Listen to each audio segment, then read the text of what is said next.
오늘 본 말씀은 시편 122편 다윗 왕이 직접 쓴 성전에 올라가는 노래 Song of Ascent 네 개 중에 네 개가 다 다윗 왕이 쓴 거였는데 이것이 세 번째입니다. 다윗 왕이 예루살렘의 미래를 바라보면서 아들 솔로몬이 언젠가는 성전을 지으리라는 그 기대와 상상으로 언젠가는 이스라엘 백성 모두가 각처에 모여가지고 예배를 드리기 위해서 이 예루살렘에 모인 그 마지막 때를 생각하면서 다윗은 너무나 기쁨에 찬 모습으로 이 시편을 썼습니다. 오늘 본문을 보면서 예배가 지역사회 가운데, 예배가 커뮤니티 가운데 회복되었을 때 어떠한 현상들이 일어나지를 보면서 특히 내 삶과 내 가정에 이 놀라운 변화가 있기를 축복드립니다. 첫 번째로 따라하겠습니다. 사회의 기쁨이 회복된다. 아멘. 예배를 드릴 때는 사회의 기쁨이 회복됩니다. There is communal joy that is restored when we worship. 사람이 내게 말하기를 여호와의 집에 올라가자. 그 말을 할 때 내가 기뻐하였도다. 예루살렘아, 우리 발이 네 성문 앞에 안에 섰도다. 다윗이 이 성전에 딱 들어서면서, 그리고 이 예루살렘의 성읍에 들어서면서 가장 기뻐하는 순간을 예배 드리기 직전이라고 말을 하고 있습니다. 다윗 왕이 하나님의 집으로 올라가자고 들었을 때 그 마음이 기뻐했습니다. 다윗 왕의 입장에서 생각을 해봤는데요, 얼마나 그 국사로 담당해야 되는 정치로 결정과 리더십과 예배와 그리고 전쟁과 이 모든 것을 생각하면서 다윗 왕이 얼마나 피곤했을까요? 얼마나 힘들었을까요? 그때 그가 생각하는 아버지의 집, 하나님의 인격이 표현되어지는 그곳, 그분의 목소리를 들을 수 있는 그곳, 찬양과 간증이 계속 흘러나오는 그 성전이 얼마나 다윗에게는, 그 마음에는 쉼이 되었을까요? 저는 어렸을 때 방어진이라는 곳에서 지냈습니다. 그 전까지는 미국에 사느라 한국어를 정말 몰랐었고, 그 상태에서 현대 중학교를 다녔습니다. 일반 중학교를 다녔는데 그때 처음 맛보게 되는 한국의 어떤 경쟁 사회, 그리고 어떤 체벌 문화나 왕따 문화, 이 모든 것을 새롭게 직감을 하면서 얼마나 무서웠는지를 몰랐습니다. 그래서 그 학교를 올라가는데 가파른 경사가 있었는데 그 경사를 올라갈 때마다 오늘은 또 무슨 일이 있을까, 내가 친구들 앞에서 말을 할 수 있을까, 얼마나 무서워하면서 올라가는지를 지금도 생생히 기억하고 있습니다. 하지만 같은 동네에 또 주일이 되면 똑같이 또 경사를 올라가서 교회를 갑니다. 그래서 다 이제 비탈진기를 갔었는데요, 교회로 가야 되는데 그때는 얼마나 또 기쁨이 있는지 모릅니다. 왜냐면 세상과는 다르게 무조건적으로 나를 반겨주는 사람들이 있고 지나가는 사람들마다 다 예수 안에서 사랑합니다, 형제라고 부르고, 또 나의 언어 실력과 상관없이 나를 안아주시고 계속 하나님이 나를 사랑한다고 말씀해 주시는 교사들이 있고, 그 무엇보다 하나님 아버지께서 나를 아들이라고 불러주셔서 아무리 힘들어도 아버지의 집에 지냈기 때문에 세상이 힘들어도 기쁨과 자존감이 시들지 않았던 것을, 그때의 시절을 기억하고 있습니다. 요즘 성도님들과 대화를 나눌 때 이 아버지 집에서 구해지는 유산들과 이 아버지 집에서만 찾아볼 수 있는 어떤 생각들을 나누는데, 그 생각들과 그 유산들이 사역의 전부입니다. 그래서 건강과 경제적인 어려움으로, 가정의 문제로, 아픈 자녀의 문제로 힘들어하고 계신 분들에게 제가 찾아가서 너무나 심플한 말씀이지만, 수고하고 무거운 짐진 자들아 다 내게로 오라, 내가 너희를 쉬게 하리라, 그 말씀을 같이 읽잖아요. 그러면 현대인의 눈에는, 그리고 생활에 찌들려 있는 분에게는 갑자기 눈에서 또르르 눈물이 나옵니다. 아버지 집에서 나오는 말씀이기 때문에 그렇습니다. 또 너무나 죄책감에 시달리고 있는 젊은 청년들과 얘기를 할 때, 형제, 자매, 어제의 죄와 오늘의 죄와 내일의 죄까지 예수님께서 다 용서하셔서, 그러면 믿어지지 않지만 너무나 그 말을 듣고 싶었기 때문에 또 또르르 눈물이 납니다. 그래서 이 아버지 집에서 가져온 이 모든 생각들과 이 모든 유산들이 지금 이 땅을 살아가는 우리에게 얼마나 힘이 되고 기쁨이 되는지 모릅니다. 사회가 이 기쁨을 찾고 있습니다. 어딘가 모르게 들려오는 은혜의 목소리, 어디선가 모르게 들려오는 어떤 품어주는 용서의 목소리, 이 목소리를 우리 사회가 다들 아버지의 집이 그리운가 봐요. 오늘도 만약에 인생이 언덕길이라면 그 언덕 위에 누구의 집인지에 따라서, 그리고 그 올라갔을 때 누가 나를 반겨줄 것인가에 따라서 나의 삶이 기쁨으로 향하고 있는지, 아니면 세상의 언덕을 올라서 괴로움이 기다리고 있는지 다윗이 오늘 우리에게 말하고 있습니다. 하나님의 집에 올라 기쁨을 되찾으시는 우리가 되길 원합니다. 아멘. 오늘 저에게 특히 오를 수 있는 두 언덕이 있습니다. 하나를 보면 호세아서 4장 6절에 보면 내 백성이 지식이 없으므로 망한도다 라고 말씀을 하시는데, 이때 이 지식이란, 우리가 이 언덕을 오르고 있는데요, 기술과 인권의 발전과 우리의 세상적인 지식과 학문이 이 언덕을 개발시키고 있는데, 우리가 이 언덕을 올랐을 때 기쁨이 있나요? 미국과 한국의 지금의 아픔과 어려움과 정치로 인해서 찢어지고 있는 세상과 러시아와 우크라이나, 그리고 이스라엘과 가자 전쟁을 작년에 생각하면 이게 정말 맞는 언덕인지 모르겠습니다. 이 길을 갔을 때 그 결국에는 기쁨이 있을지 모르겠습니다. 그래서 이 지식이 없음으로 망한도다가 그냥 지식이 아니라 아버지를 아는 지식이 없기 때문에 망해가고 있는 세상의 모습, 세상의 언덕을 보면서 우리는 다른 언덕을 올라야 될 줄 믿습니다. 누구의 언덕이죠? 아버지의 집, 예배가 있는 언덕으로 올라야 됩니다. 그래서 이 말씀을 보면 요한복음 17장 3절에 영생, 정말 행복한 삶, 정말 기쁜 삶은 어디에 있느냐? 유일하신 참 하느님과 그가 보내신 자 예수 그리스도를 아는 것, 아버지를 아는 것, 그분의 은혜를 아는 것, 복음을 아는 것이 우리의 기쁨이 되는 줄 믿습니다. 올라갈 때마다 아버지와 소통을 하면, 내가 어떤 모습이든지 옷장 속에서 무릎만 꿇으면 하나님의 날개로 덮어주시고, 그 어떤 상처도 예수님의 보혈로 부어주시고, 내 마음속의 모든 것 자원들이 고갈되어서 힘들고 피곤할 때 새 힘과 기쁨을 주신 것은 세상이 아니라 성령님의 내주하심입니다. 그 아버지의 집이 참 좋습니다. 사람이 내게 말하기를 여호와의 집에 올라가자 할 때 내가 기뻐하였도다. 오늘 새벽에 하나님의 집에, 이 언덕에 올라온 것이 우리에게 기쁨이죠. 아멘. 스티커 받으려고 올라온 것이 아니라 우리는 기쁨 때문에 온 것입니다. 하나님 아버지의 집에 중독되어서 이 세상이 줄 수 없는 그 메시지를 얻기 위해서 우리가 이 자리에 모인 줄 믿습니다. 2025년에는 예배할 때 그분을 알아가는, 그래서 참 알므로 영생을 누리시는 그 기쁨을 여러분이 마음껏 누리시기를 축복합니다. 아멘. 두 번째 따라하겠습니다. 예배가 회복될 때 아름다운 문화가 생긴다. Good culture forms under the throne of God when we worship Him. 예루살렘아, 너는 잘 짜여진 성읍과 같이 건설되었도다. 지파들 곧 여호와의 지파들이 여호와의 이름에 감사하려고 이스라엘의 전례대로 그리로 올라간도다. 거기에 심판의 보좌를 두셨으니 곧 다윗의 집의 보좌로다. 예루살렘은 이 당시에 참 작은 성읍이었습니다. 하지만 그 안에 있는 모든 것들이 다윗의 말로는 잘 짜여지고 질서정연하게 모여졌다는 그 표현을 씁니다. 이 짜여져 있다는 이 히브리어는 구약의 천막을 처음 만들었을 때 하나님께서 질서정연하게 계획대로, 어떤 디자인대로 모으면서 짜여졌다는 그 말을 쓰는데요. 즉 다윗이 예루살렘을 바라봤을 때 예배 기능에 가장 초점을 두면서 예배를 중심으로 이 예루살렘 도시가 짜여졌기 때문에 아름다운 도시요, 아름다운 문화가 있다고 말을 하는 것입니다. 또 모든 지파들이 이스라엘의 전례대로, 전례라는 것이 decree라고 번역되어 있지만 삶의 모든 풍습과 관습들이 이 전례대로 예배하러 모여 올라왔습니다.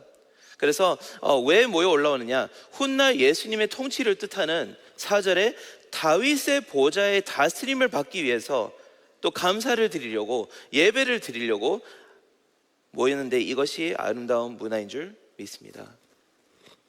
사회의 어떤 질서와 그리고 정의와 공의가 이 하느님을 예배하는 문화, 제때에 올라가서 제사를 드리는 문화, 그리고 나의 죄가 용서받았기 때문에 삶 가운데 어떤 평안이 찾아오는 이 문화가 유통되고 있는 것입니다. 어디로부터? 그들의 국회의사당이 아니라, 그들의 보좌에서가 아니라 정말 하나님을 예배하는 그 하나님의 집에서부터 이 모든 것이 흘러나오는 것입니다. 즉 예배와 예수님의 통치가 사회에 미치는 좋은 영향이 있다는 것입니다. A.W. Tozer이라는 이라는 작가의 저서 The Knowledge of the Holy, 하나님을 올바르게 아는 알에 대해서 이렇게 말하고 있습니다. 우리가 하나님에 대해 생각할 때 떠오르는 그것이 우리에게 우리의 정체성이나 삶에 있어서 가장 중요한 부분입니다. 어떤 사람에게 하나님에 대해서 생각했을 때 무엇이 떠오르십니까? 라고 질문했을 때 그 대답을 쫙 다 얻어낸다면 그 사람의 영적인 미래를 확실히 예측할 수 있다는 그 말을 하고 있습니다. 이게 무슨 말일까요?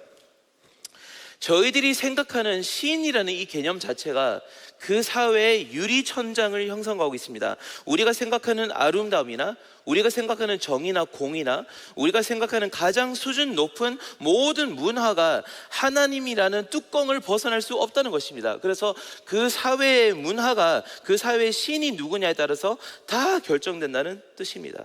예를 들어서 바벨론은 바알 신을 섬겼습니다. 그런데 그 바알 신은 예배하는 방법이 temple prostitute, 그 사제들과 성관계를 맺음으로써 그 바알 신을 섬기도록 되어 있었습니다. 그래서 그 바알 신 안에 있었던 바벨론의 문화는 어떤 문화였죠? 성문란의 문화였습니다. 그 신을 벗어날 수가 없습니다.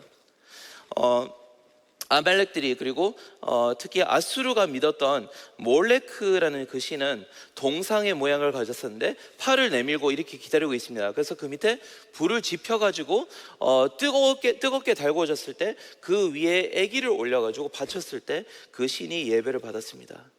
그래서 그 신 아래에 있었던 모든 문화는 어떤 문화였죠?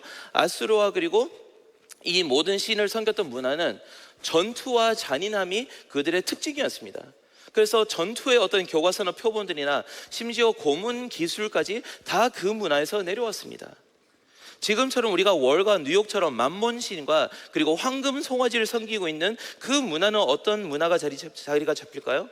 그 탐욕이 뚜껑이 되었을 때는 그 밑에 있는 모든 사람들이 경쟁의식과 그리고 부요함에 집착을 합니다. 그 신을 우리가 벗어날 수가 없습니다. 이것이 문화의 유리천장의 현상입니다. 이 유리천장이라는 것이 참 무서운 이유는 저 위에 무엇인가 절대적인 아름다움이 뭔가가 있는데 그 신이 너무나 낮기 때문에 내가 그것을 잡을 수가 없습니다. 그래서 요즘 청년들과 대화를 하면 너무나 헷갈려하는 사람들이 많이 있습니다. 잘 들어보세요. 저기 위에 절대적인 거룩과 도덕성이라는 것이 없는 것 같은데 왜 나는 사회적인 부조리와 선악의 문제로 항상 분노를 하고 있을까? 이게 다시 해석하면 무슨 뜻이냐면 하나님의 거룩이라는 것이 보이는데 도덕적인 상대주의라는 유리천장에 막혀가지고 절대 거룩이 불가능한데 맨날 화가 난다는 것입니다. 왜냐? 계속 이 사람이 정치 안에서 이렇게 하고 있고 이 회사의 대표가 이런 부조리를 하고 있고 이 사회 가운데 어려움이 많은데 절대적인 선은 없지만 왜 그렇게 분노가 일어날까? 다들 그 고민을 하고 있습니다. 그래서 이 사회 가운데 도덕의 표준을 다시 찾고 있습니다. 또 이런 사람들의 말이 있습니다. 인생이 분명히 허무하고 가치가 없는데 내가 그렇게 생각함에도 불구하고 왜 이렇게 잘 살고 싶을까? 왜 이렇게 노력하고 싶을까? 요즘 고등학생들 얘기하면요, 목사님 제가 아침에 왜 일어나는지 모르겠어요. 그런데 진짜 잘 살고 싶어요 목사님. 다들 이렇게 얘기하고 있습니다. 왜냐면 이거 다시 해석하자면 뭐냐면요, 예수님과 동행하고 하나님의 보살핌을 받는 그 아름다운 이상적인 삶이 분명히 있는데 그런데 내 안에 허무주의라는 이 유리천장에 갇혀가지고 이 이상의 하늘을 꿈꾸지 못하고 있는 그들의 마음에 한계가 있다는 것입니다. 이것을 우리가 뚫어줘야 될 것 아닙니까? 올바른 하나님을 섬김으로써, 한계가 없는 하나님을 섬김으로써, 하나님을 올바르게 예배하고 알므로써 우리 자녀들의 이 천장을 뚫어주자는 이 말씀입니다. 그래서 선이 선답고 악이 악답고 그리고 아름다움이 아름답고 그런 사회를 우리가 만들어줄 수 있어야 우리 문화가 아름다워질 줄 믿습니다. 그때 흘러나는 모든 것들이 우리의 사회를 다시 아름다워집니다. 모차르트가 알았던 그 하나님과 그리고 지금 이 세대에 정말 수준이 떨어진 그 가사들의 그 한계가 어딘지에 따라서 다 결정이 된다는 것입니다. 3절처럼 예배가 사회의 중심이 되고 모든 사람들이 하나님께 나왔을 때 도시는 잘 짜여집니다. 문화가 아름다워집니다. 왜냐하면 하나님의 완전하심이 모든 유리천장들을 깨어 부수고 모든 사람들이 하나님께 나아갈 수 있는 그 절대 천장이 생기기 때문에 그렇습니다. 모든 것들이 질서정연해집니다. 제자리를 찾습니다. 왜냐하면 하나님이 하나님다울 때 가능하기 때문입니다. 2025년에 내 마음의 보좌에 내가 앉는 것이 아니라 다른 신이 앉는 것이 아니라 다윗의 보좌 예수 그리스도를 앉혀서 정말 아름다운 가정의 전통을 만드시길 축복합니다. 믿음의 명문가를 꼭 이루시기를 축복합니다. 그게 언제 가능하죠? 하나님이 하나님다울 때, 가장 높고 숭고할 때 나의 삶의 모든 것들이 그 언덕으로 올라갈 줄 믿습니다. 아멘, 아멘. 세 번째로 따라하겠습니다. 사회와 교회가 서로의 복을 구하게 된다. 아멘. 예배가 회복되는 사회와 그리고 교회가 서로의 복을 구하기 시작하는 이 모습이 있습니다. Church and society bless one another when worship becomes the center of all human activity. 예루살렘을 위하여 평안을 구하라. 예루살렘을 사랑하는 자는 형통하리로다. 6절에 보면 하나님 집으로 나아가는 사람들이 예루살렘 성읍의 형통과 평안을 빌고 있는 모습이고, 성읍에 있는 사람들이 하나님의 집의 보좌를 사모하면서 또 복을 구하고 있는 모습입니다. 이것이 상호 축복의 개념입니다. 이렇게 교회와 사회가 유기적으로 연결되어서 사회와 교회의 생사화복이 같이 공감되는 날이 언젠가는 오기를 기도합니다. 원합니다. 하지만 너무나 많은 경우 그 유기적인 사회와 교회의 연결을 억지로 만들기 위해서 크리스천들이 하는 실수가 뭐냐? 자신의 뿌리를 세상에 내려버리고 세상에게 영향을 주는 것이 아니라 세상의 영향을 빨아들이는 그런 경우가 많이 있습니다. 이때 기억해야 되는 것은 We are in the world but not of the world. 세상에 있지만 속하지 않은 우리의 정체성을 발견하면서 다른 방식으로 세상에게 영향을 미쳐야 될 줄 믿습니다. 8절과 9절을 보면 예루살렘이 정치, 외교, 군사의 핵심이기 때문에 예루살렘을 위해서 기도하라고 다윗 왕이 부탁하지 않습니다. 그곳에 하나님의 집이 있기 때문에, 나라가 번성하는 것은 예배와 직결되어 있기 때문에 그 예루살렘을 사수하고 그 예루살렘을 위해서 기도하라고 다윗이 강구를 하고 있습니다. 그런데 지금도 마찬가지입니다. 교회가 입법이나 사법이나 행정기관이 아니라 복음의 기관이고 예배의 기관이고 제자를 삼는 기관이기 때문에 사회의 가치가 있다는 것입니다. 아멘. 그래서 저희가 세상에게 주어진 그 역할을 잘 함으로써 교회가 번성하는 것이 아니라 우리에게 맡겨진 그 열쇠, 우리에게 맡겨진 그 시대적인 사명에 우리가 충성을 해야만 사회가 교회의 독특한 베네핏을 받는다는 것입니다. 예수님께서 교회에게 그 쥐어주신 복음의 열쇠, 그 열쇠로 세상이 풀 수 없는 죄와 사망의 문제를 해결하는 것이 우리가 사회에게 이바지하고 축복하는 길입니다. 그래서 우리가 사회에게 이런 절대적인 희망과 아름다움과 소망이 있다는 것을 알렸을 때 사회가 교회에게 다시 이렇게 복을 구하는 그 모습을 언젠가는 우리가 보았으면 좋겠습니다. 그래서 이렇게 얘기했을 때 이게 쉽게 나오는 말이 아니라 많은 학자들과 신학자들과 목사들이 생각했을 때 따라하겠습니다. 교회의 가장 능동적인 정치는 기도, 전도, 제자훈련입니다. 아멘. 이걸 더 설명하겠습니다. 여러분, 교회가 문화적 생태계를 옮길 때마다 뿌리를 내리려는 그 경향을 우리가 조심해야 됩니다. 5세기 중국의 잠깐 네스토리아를 보겠는데요. 네스토리아 기독교가 5세기에 중국에 들어간 사례가 있습니다. 기독교가 일찍 들어갔는데 왜 나중에 선교사님들이 중국에 왔을 때 이 문화의 흔적이 그리고 기독교의 흔적이 다 없어졌을까요? 왜냐하면 교회가 세상의 토양에 뿌리를 내려서 중국이라는 사회에 불교와 융합이 되면서 복음의 위력도 사라지고 그다음에 불교의 독특성도 사라지면서 짬뽕이 되면서 네스토리아 기독교는 빛과 소금의 역할을 감당하지 못했습니다. 그래서 그냥 사라져 없어졌습니다. 교회가 사회 속에서 모든 영양분을 받으려고 할 때는 교회의 독특한 빛과 소금이 사라진다는 것입니다. 그리고 다시 천장이 막혀버립니다. 다른 신을 섬기고 있기 때문에, 나의 하나님의 아름다움을 보여주지 못하기 때문에 그렇습니다. 그래서 오히려 교회가 보여줘야 되는 효과, 사회에 끼쳐야 되는 효과는 산삼 같아야 된다고 생각합니다. 이 백년 산삼이라는 게 신인데요, 뿌리를 내려서 영양분을 땅에서 얻는 것이 아니라 줄기가 이 핵심인데요, 줄기가 땅 밑에 연결되어서 옆으로 퍼질수록 산삼이 거기서 나타납니다. 그래서 자체 양분으로 그곳에서 살아남는데, 이것을 리조움 형태의 군락식물이라고 부르고 있습니다. 그래서 땅에서 영양분을 직접 얻는 것이 아니라 옆으로 퍼지는 줄기의 양분으로 그것으로 생태계를 아름답게 만드는 역할을 하면서 땅속의 물을 마십니다. 교회의 영양분이 산삼 같다는 말씀을 드리고 싶습니다. 교회의 영양분이 사회에서 오는 게 아니라면 우리는 어디에서 얻어야 할까요? 나는 나무요, 너희는 가지니 너희가 내 안에, 내가 너희 안에 있으면 많은 열매를 맺는도다. 이 예수님의 말씀을 생각하면서 우리가 예수 그리스도 안에 있음으로써 얻는 영양분으로 사회를 축복을 해야 된다는 것입니다. 예수님의 말씀을 기억하면서 예수님 안에 우리가 거했을 때 가장 사회에게 유익을 끼치는 교회가 되는 줄 믿습니다. 또 산삼의 특징은 뭐냐면요, 땅에 좋은 영향을 끼쳐서 쉴 필요가 없이 재배가 늘 가능합니다.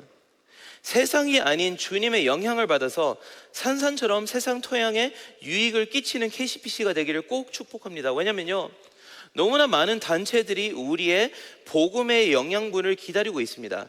IJM, Project Belong, Compassion, Samaritan's Purse, 그리고 믿지 않는 자선 단체들을 합치면 미국에 150만 개가 넘는 이 모든 단체들이 복음의 영양가와 그리고 십자가의 메시지와 손을 잡기 위해서 우리를 기다리고 있습니다.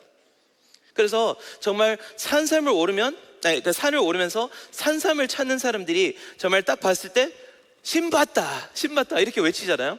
모든 사람들이 그 혜택을 나눠 가지자고 신받다라고 외칩니다. 그렇게 기쁜 마음이 생기듯이 센터빌의 모든 주민들이 KCPC 성도님들을 바라보면서 신받다, 우리를 바라보면서 뭔가 밑에 아름다운 군락 체계가 있으면서 이 영양분이 우리도 먹여 살리겠구나.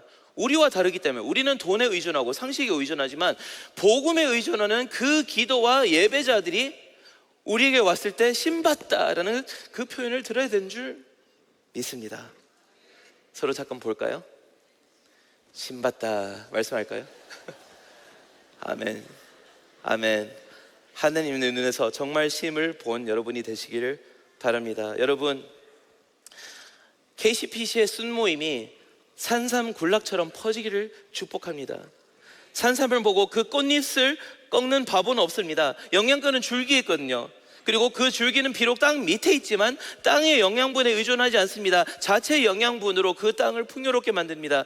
지역사회가 KCPC를 언젠가는 박해가 오기 때문에 KCPC를 땅에 뽑아내려고 해도 그 복음 줄기에 붙어서 먹고 살고 있는 고아원들과 의료센터와 복지센터와 그리고 피난민 센터가 고구마 줄기처럼 주렁주렁 매달려서 이 복음이 없으면 안 돼라는 사회의 외침이 우리에게 들려지기를 원합니다. 아멘. 그래서 우리가 지역사회에 이렇게 퍼져 있을 때 하나님께서 영광을 받으시고 아름다운 문화가 생기고 사회 가운데 기쁨이 회복되는 그러한 산삼 같은 역할을 하는 우리 교회가 되기를 축복합니다.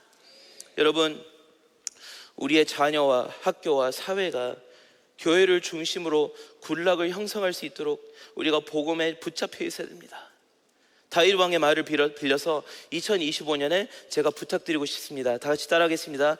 KCPC를 위하여 평안을 구하라. KCPC를 사랑하는 자는 형통하리로다. 아멘, 아멘. 안타깝게도 오늘날에는 구 예루살렘이 이렇게 보여지는데요, 구 예루살렘은 더 이상 잘 짜여진 성읍의 모습이 아닙니다. 4개 구역으로 나뉘어져 있고 유대교, 이슬람, 기독교 그리고 아르메니안 종교가 각자 자신의 신의 집으로 올라가기 때문에 이제는 질서가 없고 유리천장이 꽉 막혀 있고 분쟁과 죽음 문화가 생겨나고 이곳에서 모든 갈등이 생겨나고 사회와 교회가 상호 축복이 아닌 상호 대립을 유지하고 있는 이 성읍의 모습을 갖추고 있습니다. 산산조각 나버린 이 세상의 모습을 축소판처럼 보여주고 있는 옛 다윗의 성입니다. 어떻게 이곳을 회복하고 어떻게 사회를 우리가 회복할까요? 교회가 복음을 알고 전해야 됩니다. 교회가 복음을 알고 믿고 전해야 됩니다. 아버지의 집의 유산이자 유리천장을 밀어낼 수 있는 그 힘이나 거룩한 문화의 내용이나 산삼의 줄기, 이 모든 것이 다 똑같은 말을 하고 있는데요, 이 모든 것이 무엇일까요? 예수 그리스도의 복음입니다. 예수 그리스도의 복음은 세상에 없습니다. 하느님께서 세상을 이처럼 사랑하사 독생자를 주셨으니 이는 저를 믿는 자마다 멸망치 않고 영생을 얻게 하려는 이 말씀은 세상에 없기 때문에 이것이 아버지 집의 독특한 유산이요, 유리천장을 없애버리는 힘이요, 문화의 내용이요, 그리고 교회가 산삼다울 수 있는 이 메시지, 이것이 나와 가정에 그리고 교회의 지역사회를 살리는 줄기가 될 줄 믿습니다. 복지센터가 언젠가는 돈이 아니라 예수님 안에서 모든 것을 공급하시는 여호와 이레를 만날 줄 믿습니다. 아멘. 보육원의 아이들이 그들을 돌봐주는 가정을 만나는 과정에서 복음을 먼저 들어서 하나님 아버지를 아바 아버지로 불러야 될 줄 믿습니다. 우리의 병원마다 십자가의 보혈로 영육 간의 전인격적인 치유가 일어나는 그 날이 와야 될 줄 믿습니다. 이 기관들이 교회가 선포하는 복음을 중심으로 산삼줄기처럼 촘촘히 엮여져 있을 때 KCPC가 시대적인 사명을, 복음을 전하는 사명을 끝까지 감당할 줄 믿습니다. 그래서 이 복음을 전하는 KCPC 여러분, 다 같이 따라해 보겠습니다. 손을 들까요? 예배로 유리천장을 뚫고, 높게 밀어내세요. 그 다음에 예수님의 통치 아래 아름다운 문화를 만들어 지역사회가 하나님의 집을 사랑하길 원합니다. 아멘. 기억하길 원합니다. 그렇게 살아가다 보면, 이렇게 계속 살아가다 보면, 계속 예배를 드리면서 이 모든 것이 회복될 때 구 예루살렘이 새 예루살렘이 되어서 내려올 줄 믿습니다. 아멘. 새 예루살렘을 잠깐 보겠습니다. 요한계시록 21장 20절부터 26절. 이 신도시 자체가 성전이 되고 성전 자체가 하나님입니다. 하나님을 아는 알미 온 땅을 빛처럼 비추어서 새 예루살렘은 잘 짜여진 나머지 예수님의 신부의 모습으로 내려옵니다. 어린 양 예수의 통치를 받음으로써 온 땅이 그 길을 걷고 그 대로를 걷고, 그리고 모든 왕들이 나와서 좋은 것들을 바치는 전례와 아름다운 문화가 저절로 피어납니다. 그리고 왕들과 나라와 백성들과 족속들이 다 하나님과 유기적으로 연결되어서 복음 안에 하나님, 삼위일체 하나님을 알면서 서로의 복을 영원히 구하게 되는 그 새 예루살렘이 언젠간 오는데, 그 연습을 언제부터 하나요? 지금 교회가 복음으로서 예배를 드릴 때 그 날이 언젠가는 올 줄 믿고 이 땅의 모든 아픔들이 치유될 줄 믿습니다. 아멘. 이 꿈을 품고 후렴 하나만 딱 같이 부르고 기도하겠습니다. 교회를 세우시고 같이 부르겠습니다.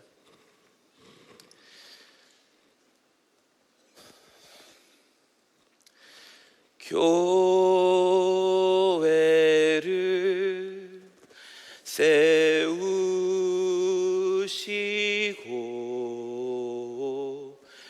이 땅 고쳐주소서.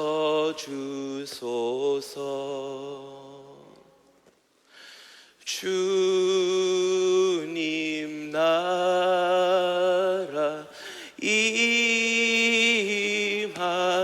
임하시고 주 뜻 이뤄지리다.